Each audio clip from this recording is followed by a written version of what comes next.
추미애 아들 수사 어디로? 또 추미애 장관 얘기가 되겠는데요. 추미애 법무부 장관 아들 군휴가 미복귀 의혹이 일파만파 커지고 있습니다. 지금까지 국회에서 관련 의혹에 대해 어떤 공방이 벌어졌었는지 저희가 영상으로 준비했습니다. 법무부 장관에 대해서도 검언 유착으로 저희가 보호하고 싶은 아들의 그 신변까지도 이렇게 낱낱이 다 밝히는데 참 대단하다 감탄하고 있는 그런 경이로운 세상에 살고 있다 생각하는데요. 저는 공인이니까 참겠습니다만 저의 아이 같은 경우는 군 복무를 하루도 빠짐없이 성실하게 다 복무를 한 아이고요. 더 이상 건드리지 말아주셨으면 좋겠고요. 정말 빨리 수사를 해서 무엇이 진실인지.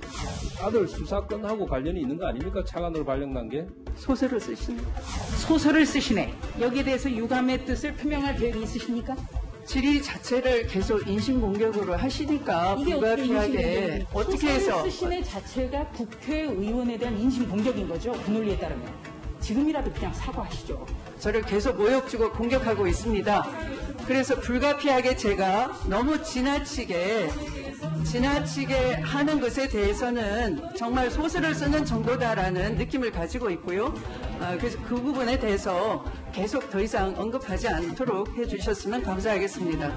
병가를 봐도 그렇고 청원휴가를 봐도 그렇고 그 사이에 병가를 낸 기록이 전혀 없습니다. 이 부분에 대해서는 검찰이 지금 당장 수사를 하세요. 수사를 하십시오. 검찰에서 하십시오. 법무부 장관은 수사를 하는 수사 지휘를 지휘권 발동을 하세요. 수사를 하면 다 밝혀질 일이에요.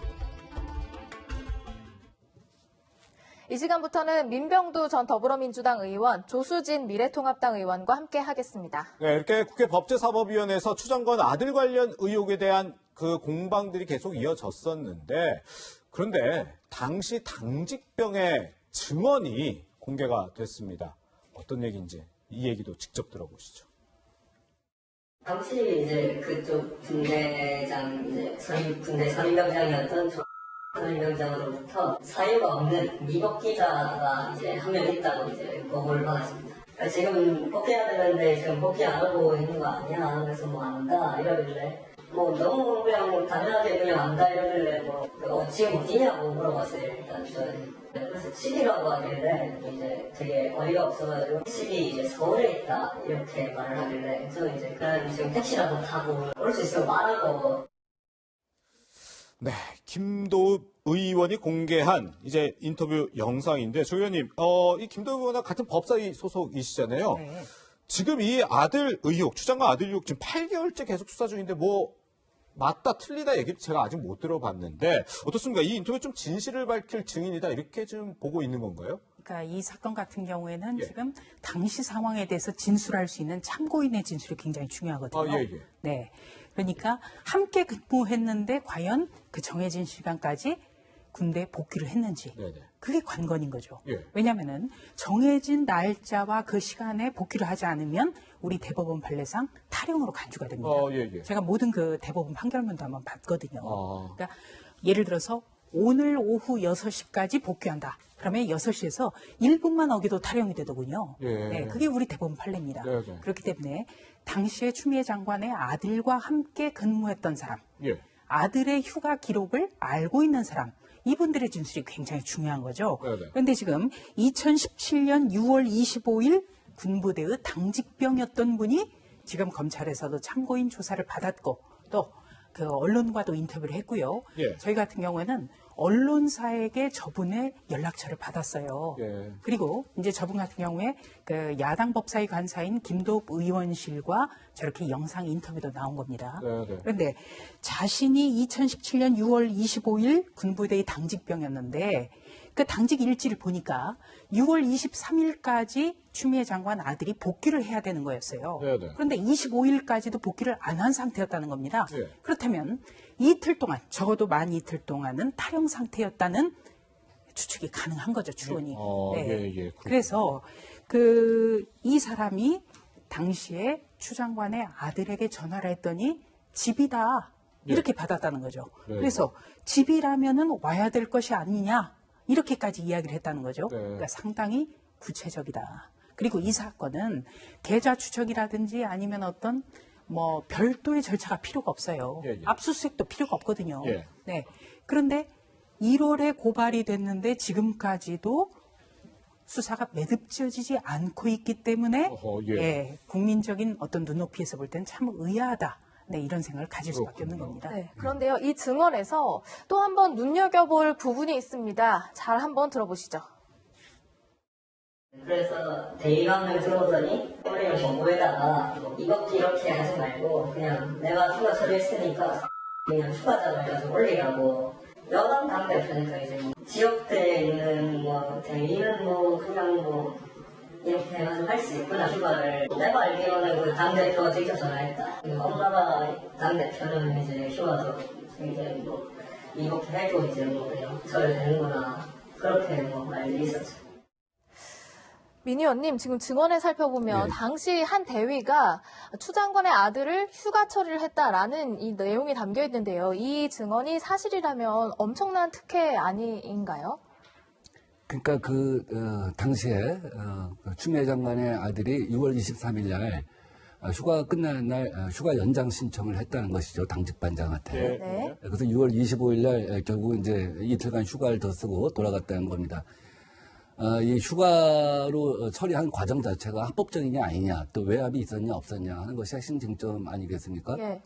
지금 전후 과정을 보면 이 참고인이라고 할 수 있는 당직 사병의 증언을 통해서 보면 휴가 중인 법무부 장관의 아들한테 통화한 건 맞고요. 네. 일반적으로는 근무지 이탈이라고 할지라도 연락이 되면 탈영으로 처리는 하지 않는다고 합니다.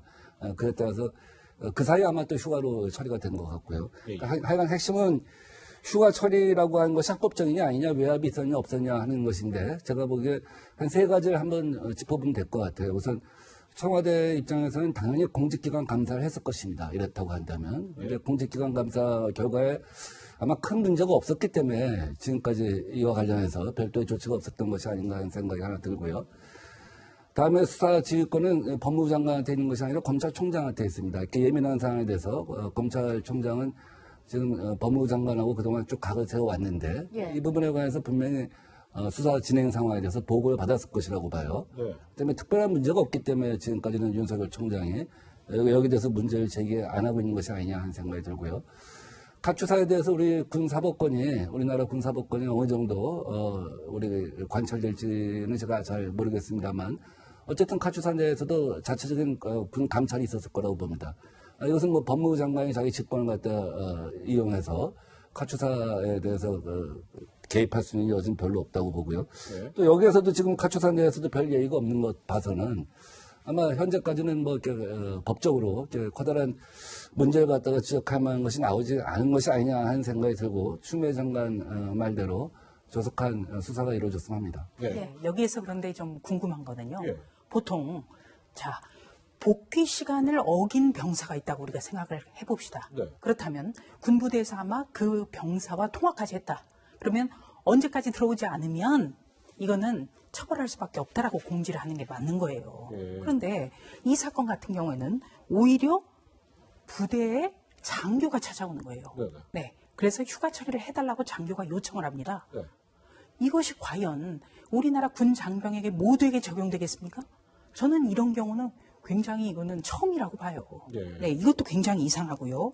또 한 가지는 이 사안이 제기됐던 것이 작년 12월에 있었던 인사청문회 과정에서 제기가 됐던 겁니다. 네네. 네, 그래서 이 인사청문회 내용을 가지고 고발이 됐거든요. 네. 네, 이 고발 사건 같은 경우에는 형사소송법상 3개월 이내에 처리하는 것이 원칙입니다. 예. 원칙이기 때문에 지켜지지 않는 경우도 있어요. 네. 그런데 제가 법무부의 의뢰에서 받아본 대검의 수사 예규라는 것이 있는데 네. 여기에서 보면 3개월 이상 사건이 넘어가면 왜 사건 처리가 늦어지는 거에 대해서 고발인 또는 고소인에게 이유를 설명해 줘야 됩니다. 네네. 근데 이 사건 같은 경우는 고발인에게도 왜 늦어지는지가 연락이 안 갔다는 거예요. 예. 그리고 또 한 가지 봐야 되는 것은 이 사건이 지금 수사를 1월부터 하고 있는 곳이 서울 동부지검입니다. 네. 동부지검장이 수사가 지지부진하고 있던 터에 어찌됐든 고검장으로 승진했습니다. 네. 그리고 검사장이 없는 상황에서는 차장검사가 가장 선임자인데 예. 차장검사가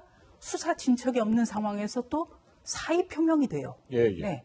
그렇다면 더더욱 이상해지는 거죠. 예. 혹시 수사를 하려고 했기 때문에 어떻게 보면은 사의 표명을 강제로 이르게 된 것이 아닌가. 이런 우리가 추론도 가능하기 때문에 이 사건의 파장은 더 커지고 있는 겁니다. 그래서 뭐 그렇게 예. 그렇게 이제 의심에 의심을 더하면 이제 한도 없죠. 이제 꼬리에 꼬리를 물는 얘기인데 저는 그 문제의 핵심, 그러니까 이미 그 추미애 법무부 장관의 아들이 이틀 전에 휴가 신청을 했다는 것이죠. 그런데 지금 참고인으로 좀 비춰지는 그 당시에 당직 사병의 증언을 한 바는 그것은 그것대로 사실 거라고 봅니다. 네. 그렇지만 그 이면에 이틀 전에 휴가 신청을 한 것이 어떠한 경우에도 수용이 되었을 수도 있지 않았냐 하는 생각을 갖다 또 반면에 해볼 수가 있는 것이죠. 그러나 어쨌든 이 사건과 관련해서 군은 검찰을 총괄하고 있는 윤석열 검찰총장도 여러 차례 아마 예민한 관심을 갖고 지켜봤을 텐데 아마 그런 그 과정에서 수사가 지지부진해진 것이 진짜 사실이라고 한다면 거기에 외압이 있었다고 한다면 그건 그것들을 규명돼야 할 문제이고요. 그렇지 않다고 한다면 그럴 만한 또 뭐 사연이 있든지 일정한 정도 해명이 되었든지 한 거 아니겠습니까? 또 그것이 또 그런 부분에 대해서는 또 국민들한테 가급적 이른 시일 내에 투명하게 공개한 것이 좋다고 봅니다. 네. 가장 궁금한 것은 예. 이 논란이 되고 있는 사병의 엄마가 추미애 대표가 아니었다면 또 지금 현재 법무부 장관의 아들이 아니라면 이런 특혜성 논란이 계속해서 벌어질 수 있을까? 이것은 저는 합리적인 의심이라고 봅니다. 네. 어쨌든 이 부분은 지금 검찰이 뭐 혐의가 없으면 혐의가 없다, 문제가 있으면 문제가 있다, 좀 빨리 밝혀줘야 될 것 같은데 지금 계속 지지부진한 상황입니다. 그런데 또 어제 검찰 중앙간부 인사 얘기를 좀 잠시 해봐야 될 것 같은데 이 진혜원 대구지검 부부장 검사가 공교롭게 서울 동부지검으로 인사가 났습니다. 그동안에 좀 친여권 성향의 SNS 글 등을 올려서 공무원 중립 위반 아니냐 이런 의혹을 좀 받아왔던 인물인데 서울 동부지검 의원님 여기가 추 장관 아들 이 관련해서 수사하고 있는 곳이죠? 조 의원님. 네. 네네. 우선 이 진혜원 검사는 굉장히 그 논란의 검사입니다. 예. 우선 작년 조국 사태 때 조국 전 장관을 결사적으로 옹호를 하면서 윤석열 검찰총장을 정치검사라고 비난을 합니다. 예. 또 대통령 부인에 대해서 어떻게 보면은 검사답지 않은 그런 평가를 해요. 일방적으로 정말 대단하다 뭐 이런 글을 올리지 않습니까? 예. 왜 검사이기 때문에 이런 SNS 글이 부적절하느냐? 바로 공무원의 정치적 중립 문제이기 때문입니다. 예, 예. 네. 그리고 또 한 가지는 이 박원순 전 서울시장 사망 직후에 이 박원순 전 서울시장이 어떻게 보면 이 성사건으로 스스로 목숨을 끊는 그렇게 됐는데 그 피해자를 향해서 조롱하는 듯한 그런 사진을 올리거든요. 네. 네. 내가 이렇게 팔짱을 끼고 사진을 찍었다. 네. 나는 어떻게 볼 것인가? 바로 저 사진이죠. 예. 이거는 피해자에 대한 2차 가해입니다.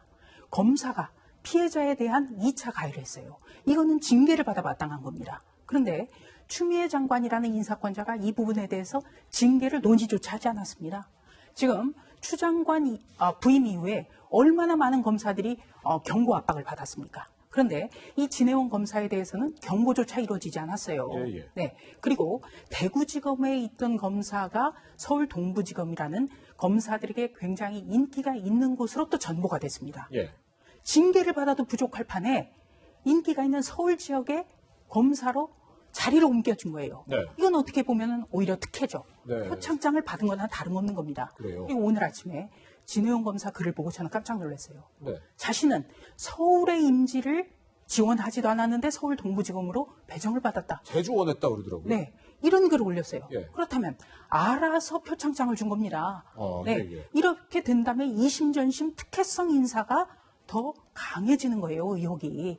그렇기 때문에 논란이 큰 거죠. 이거는 예. 징계받아 마땅한 사람을 어떻게 보면은 배려를 했다. 이것 때문에 논란이 더 큰 겁니다. 예. 네, SNS 활동 관련해서 저희가 그래픽으로 몇 가지를 보여드렸는데요. 공무원, 특히 검사로서 저런 활동 괜찮은 건가요? 특히 이제 검찰들 같은 경우는 검찰 내부 통신망에 글을 많이 올리죠. 예. 정치적 사안에 대해서도 많이 올리는데 말이 검찰 내부 통신망인지 사실은 외부 통신망이라고 표현해도 될 정도로 즉시 알려지지 않습니까? 예. 그렇다고 본다면 우리나라 어떤 검찰이 갖고 있는 좀 독특한 문화라는 생각이 듭니다. 이분이 동부지검에 가서 무슨 추미애 장관 아들 사건을 수사하는 것도 아니고요. 일반적으로 보면 경향 순환 배치의 원칙이라고 하는 것이 있지 않습니까? 예. 수도권에 한번 근무하게 되면 지방으로 가고 지방에 한번 근무하면 이제 수도권으로 가는 것이죠. 아마 제주도로 간다고 하면 지방에서 지방으로 가는 케이스가 될 것 같고 또 그 경우에도 반드시 자기가 지원한다고 해서 가게 되는 것은 아니고요. 일반적인 인사 원칙에 따라서 결혼이 생기거나 비슷한 어떤 수준의 사람들 간의 이동 요인이 생겼을 때 이제 그렇게 진행한 것이죠. 그래서 이걸 뭐 동부지검으로 발령이 났다고 해서 이걸 뭐 영전이다, 승진이다 이렇게 볼 건 아니고요. 뭐 그런 식으로 얘기하면 아마 서부지검에 발령 났어도 또 비슷한 이유로 또 영전이라고 했을 겁니다. 그래서 공교롭게 추 장관 아들 수사하는 곳이었어요. 근데 거기서 이제 형사 일부에서 이 사건을 수사하지 않았습니까? 지금 형사 일부장으로 승진한 것도 아니고요. 또 설마 이 사건을 갖다가 해당 지금 이 검사한테 배당할 거라고는 생각이 안 됩니다. 뭐 그런 정도까지 무리를 갖다 하겠습니까? 예. 네. 친정부 여당 편을 드는 듯한 SNS 활동을 활발하게 했던 진해원 검사가 공교롭게도 추미애 장관 아들 의혹을 수사하고 있는 동부지검으로 발령됐다라는 소식 관련해서 또 짚어봤습니다.